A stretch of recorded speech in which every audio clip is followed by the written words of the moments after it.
Alien the RPG has been very interesting so far, and I haven't even gotten to my first game.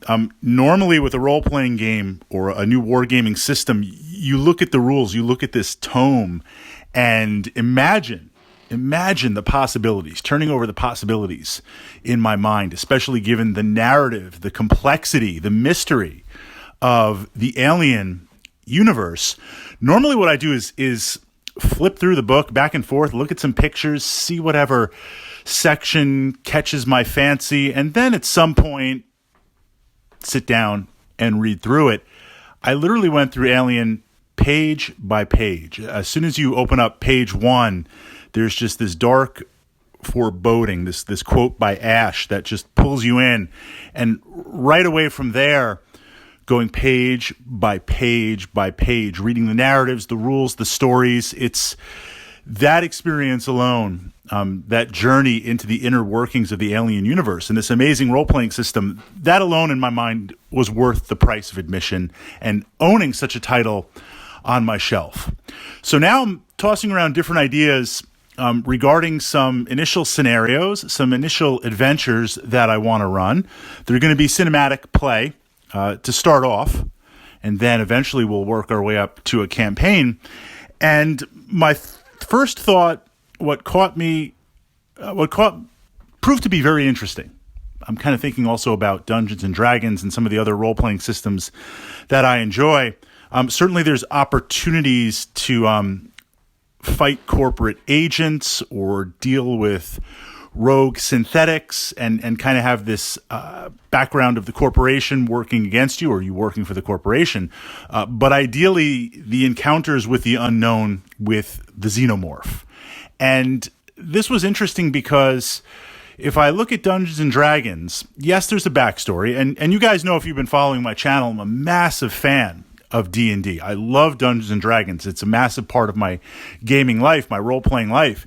But Alien so far, this is a different, this is a different setting. This is a different, I was going to say a different beast altogether, but literally trying to figure out how to approach this as a GM, the game mother, looking at it, exploring it. In D&D, you have an adventure, you have a backstory, there's a quest to go on, and the party interacts with NPCs, and you fight some random encounters, you fight some lesser monsters, you learn a little bit more. There's a number of combat scenarios along the way. And then eventually at the very end, you fight a boss, a dragon. Well, if it's D&D and I'm running it, it's probably a dragon, maybe a beholder, maybe a lich. And the idea in D&D is that there's these challenge ratings. So appropriate for the party level, appropriate for who you are.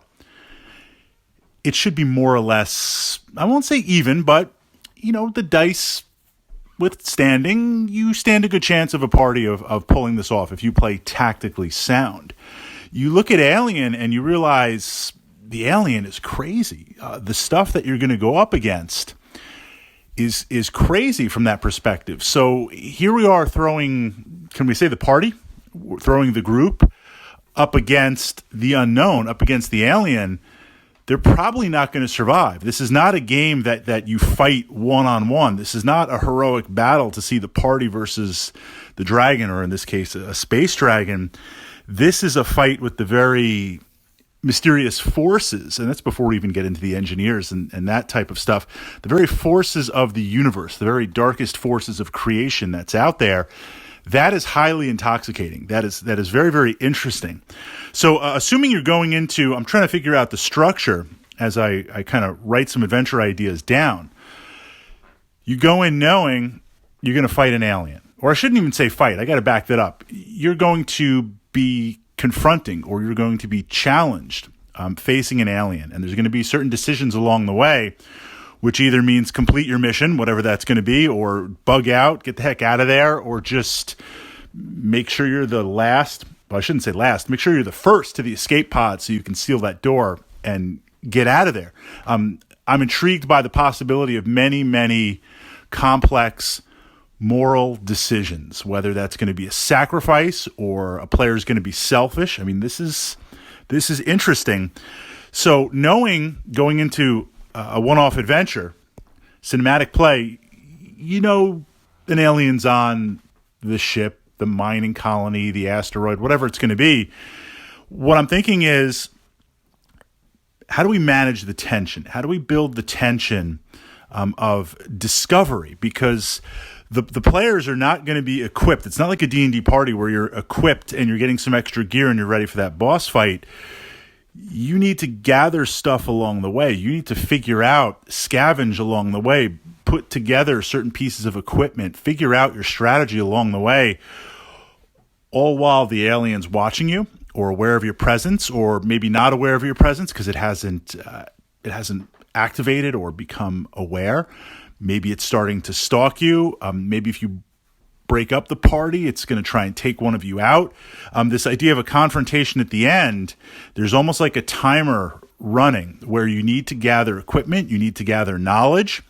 And my thought is, whatever the backstory is going to be for the adventure, I want to seed certain clues, messages, recordings, data logs that some will be easy to find, some not so easy to find. The ability for the players to not only learn about the backstory of what happened before they arrived, let's say at this space station or this colony, but begin to learn from the experiences of those that tried and failed fighting the alien. And my thought is, usually in such a situation, role-playing games where you're gathering information, that information is useful. I'm looking at it from the perspective of, if you arrive after the fact, the information that you're going to uncover, again, through computers and data logs and recordings and notes, who knows if it was successful? The crew or the colonists tried to do something. Obviously, it wasn't successful because they're not alive and you're walking into this scenario, but did it have some effect, or some of the conclusions that they arrived at? The classic, the alien is using the air ducts. Is that even true? Do you even know that as a player? So I find, as a GM, as a game master or a dungeon master, not that I'm lying to the players. I'm never lying to my players. I'm impartial. I report what they see or what they might be aware of, and then they make certain decisions and we roll some dice and we resolve. Well, now I see myself approaching Alien from the perspective of, I'm going to be interjecting falsehood, not outright lies, unless it's corporate lies being rumor control and damage control, but from the perspective of the NPCs, the non-player characters that went before, their perspectives, which are probably half-truths, not quite correct, completely wrong based on experiences, and the players, besides having this alien stalk them, they're going to have to figure that out. We're going to set the scene. So more than ever, I'm working on tools. I'm thinking about tools from my various other games that I played. How can I build this sense of tension? How can I build this sense of, maybe you signed up for this, maybe you didn't, but here you are. And certainly you've been promised some sort of reward, or you're doing it for some sort of reason, maybe a promotion, and you quickly realize this is a little bit bigger than your pay grade. This is now just not that promotion or money or shares of the whole or just, your duty, but rather this is going to get crazy really fast and be pure survival. And in that moment, I'm hoping to elevate it, again, to have some of these morality choices. Are you going to stand and fight?